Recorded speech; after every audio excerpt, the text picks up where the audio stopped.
So Marjorie, thank you very much for agreeing to talk to us. It's a pleasure.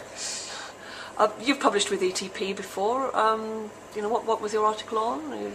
My first one was called Practice What You Preach, which was kind of general how we teach and whether we're actually teaching in the way that we ourselves learn and in the way we believe teaching should be done, if I remember correctly.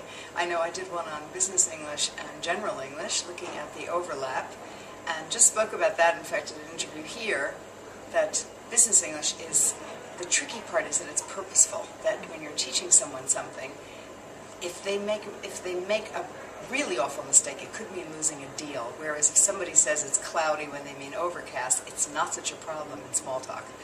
But the business English needs to be a bit more specific. Mm-hmm.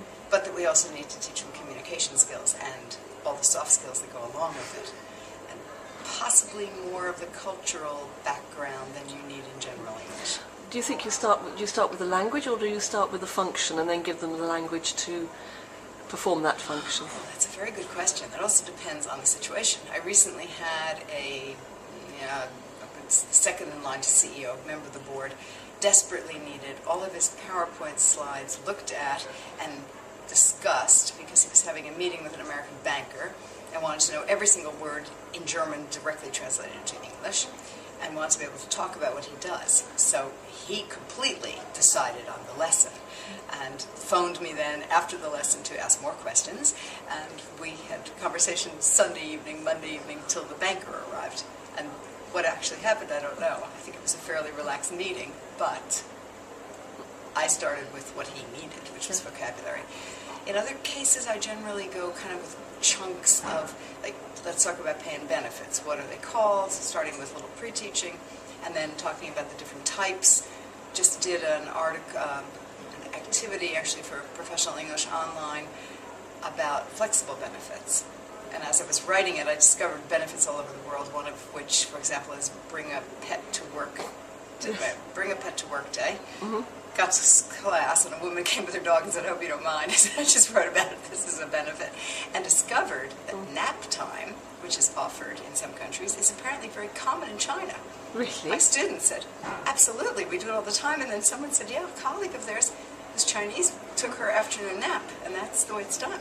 Gosh, I didn't know that. It was fascinating. It was kind of this, the intercultural stuff that comes out of a totally simple little activity, and you suddenly discover that in this country this is totally normal, and in this country you would never even think about it.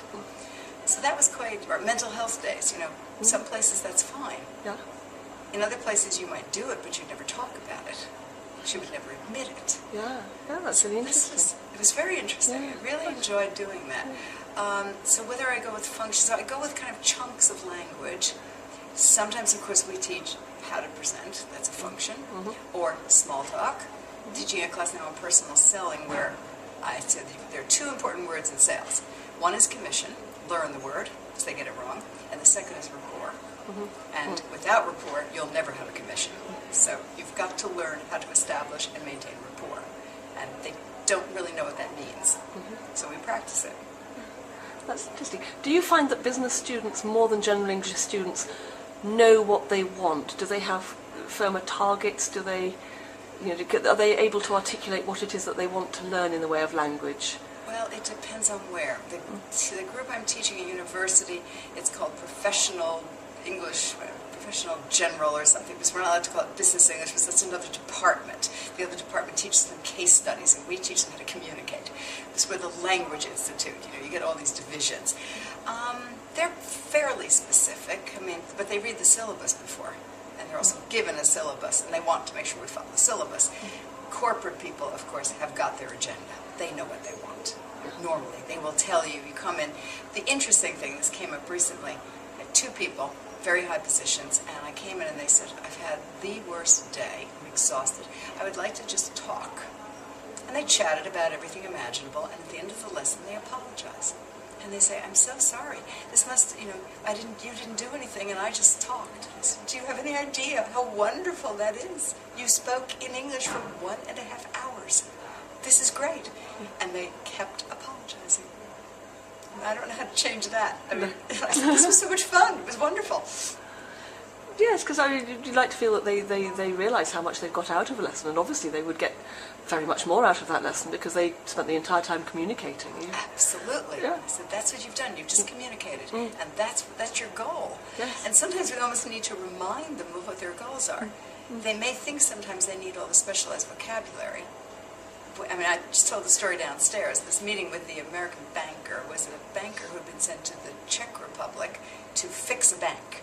Arrived there, knew no Czech at all, and fixed the bank in something like 6 months with English, which they didn't speak that well. So obviously he had incredible communication skills. I then happened to run into him on the street, saw this guy, and thought, this guy is just, he's a communicator. He's Irish from the Bronx. Really could just connect with people, and then looked him up online and found out that he went in as St. Nicholas on Christmas. So he somehow was able to get the message across in a variety of ways. So it's a good question. You know, what are we teaching them?